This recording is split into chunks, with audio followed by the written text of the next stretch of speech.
Welcome back to this video. My name is Jason Walters. Today we're going to be on the second part of the sponsorship package details that we're looking at. I've got my notes in front of me. I'm going to be reading again, so I'm going to be basically looking at the camera and looking down at the notes, so bear with me as we go through this. This one we're going to be detailing on looking for the sponsors. Last time was the PowerPoint presentation. This one we're actually going to go out and talking to people and what you should know. Looking for sponsors and partners. That's another thing I basically heard a lot of different things.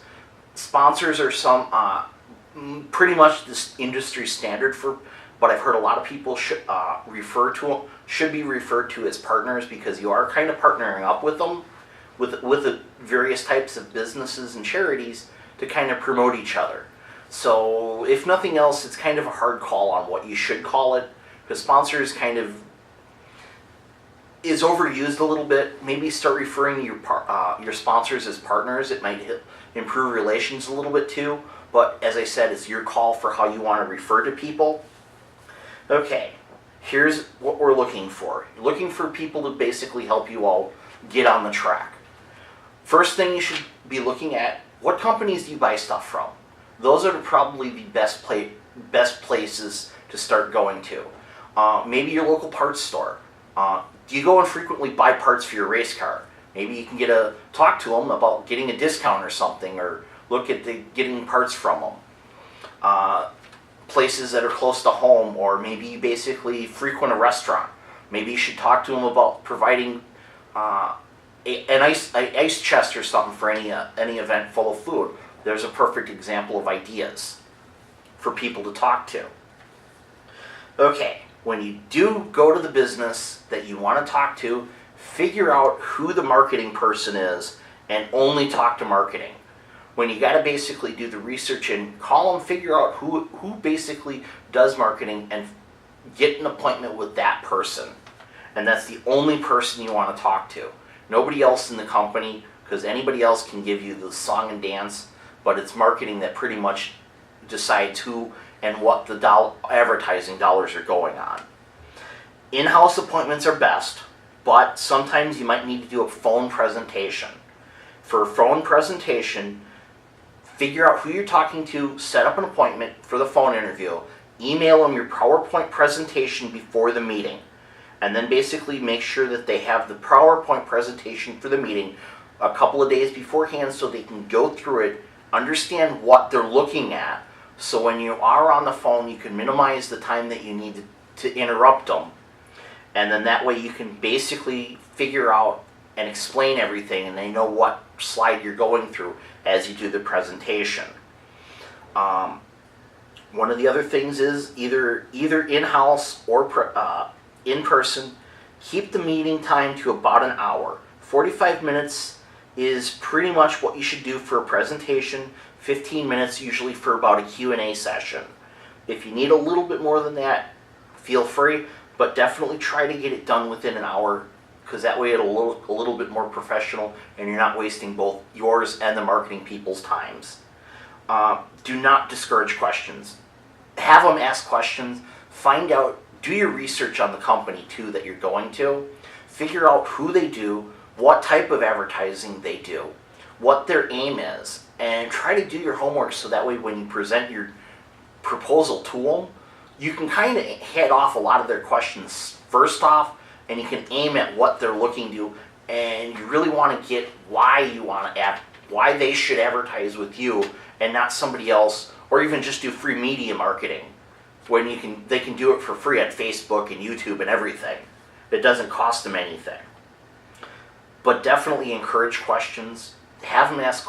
If you can't think of anything, or they don't bring up a subject that maybe they have a question, or bring up other ideas.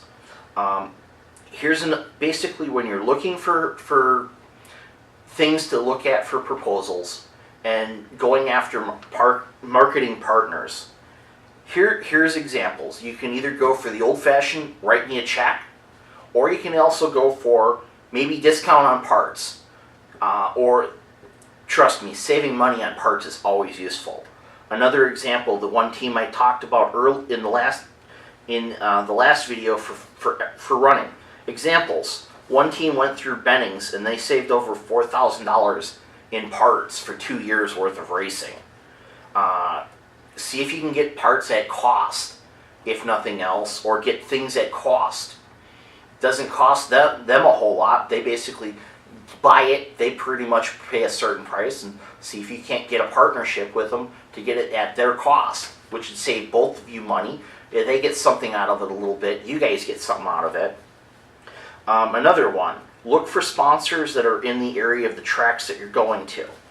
For an example, here's one that I'm using from a team that I basically got some help with, Peapod. Everybody's probably heard of them in the area, or if not, do some research on who they are. They basically deliver to 90% of the area of southern Wisconsin. There's a couple that they don't, but they do deliver to a good chunk of Wisconsin for the area that one team does run in, that I was taught, that gave me ideas for this video series. Don't be discouraged if the marketing knows nothing about cars or racing. Example, Peapod. They knew nothing or had any interest in racing at all. Didn't even know anybody did it for the company and had no interest until basically one of the managers heard about this driver basically working for him and doing racing, and then that's basically what encouraged the manager to help the driver to talk to the had the manager talk to upper management, and they got the proposal in front of the people who needed it, and they got a sponsor from Peapod. In another case, you're going to probably get a company that's only going to sponsor you very little in your first year. Don't expect a whole lot, especially if you're just starting out. Get a little bit. Perfect example. Local parts store. Maybe they can give you parts at cost your first year. Maybe they can give you a little bit, they can start giving you free parts the next year. Work with them, work with the company, or you want to basically set up your relations so hopefully they can continue working with you over the course of your career. Maybe you can do a deal for like 2 or 3 years and get them so they'll come back year after year to help you sponsor, and you can basically be encouraged. Perfect example, some of the celebrities get promoted for the example, sorry, trying to think off my head. The duck with the insurance company, perfect example, who's become a celebrity known for their advertising with the company. Or different companies that use celebrities over years. Any celebrity with Nike has been around with them for years. Perfect example. The Nike shoe company. Another one you're going to definitely want to do is follow when you do get the sponsorship and the season starts. Give them updates. Give your sponsors and partners updates every week, either via phone, a text, email, social media. Regardless, take 5 minutes and send them an email or give them a phone call and say, hey, this is how we did over the weekend. This is where our social media is. Check it out, or at least touching base with you. That's going to be your biggest thing, is you're going to want to talk to your partners every week that you're racing, or every couple of weeks if it's a longer series and you don't race as often. But keep in touch. Go to a car show. Send them a picture from the event. Do something that at least know that they're out there and you're aware of them and you're doing it. Another thing, have fundraisers in the off season. Booster.com allows you to design a shirt and sell them at a price that you set. You can determine the length and the time at the end of the booster. They cut you a check and send it to you. You get basically sorry, my note got somewhere around here. Anyway, but as I said, perfect examples. Do fundraisers over the off season, even during the season. Raise some extra money. Get involved in charities too. We'll do the charities on as a separate video, but hopefully this at least gave you some pretty good ideas. And we'll basically thank you, and we'll see you in the next video. Much appreciated.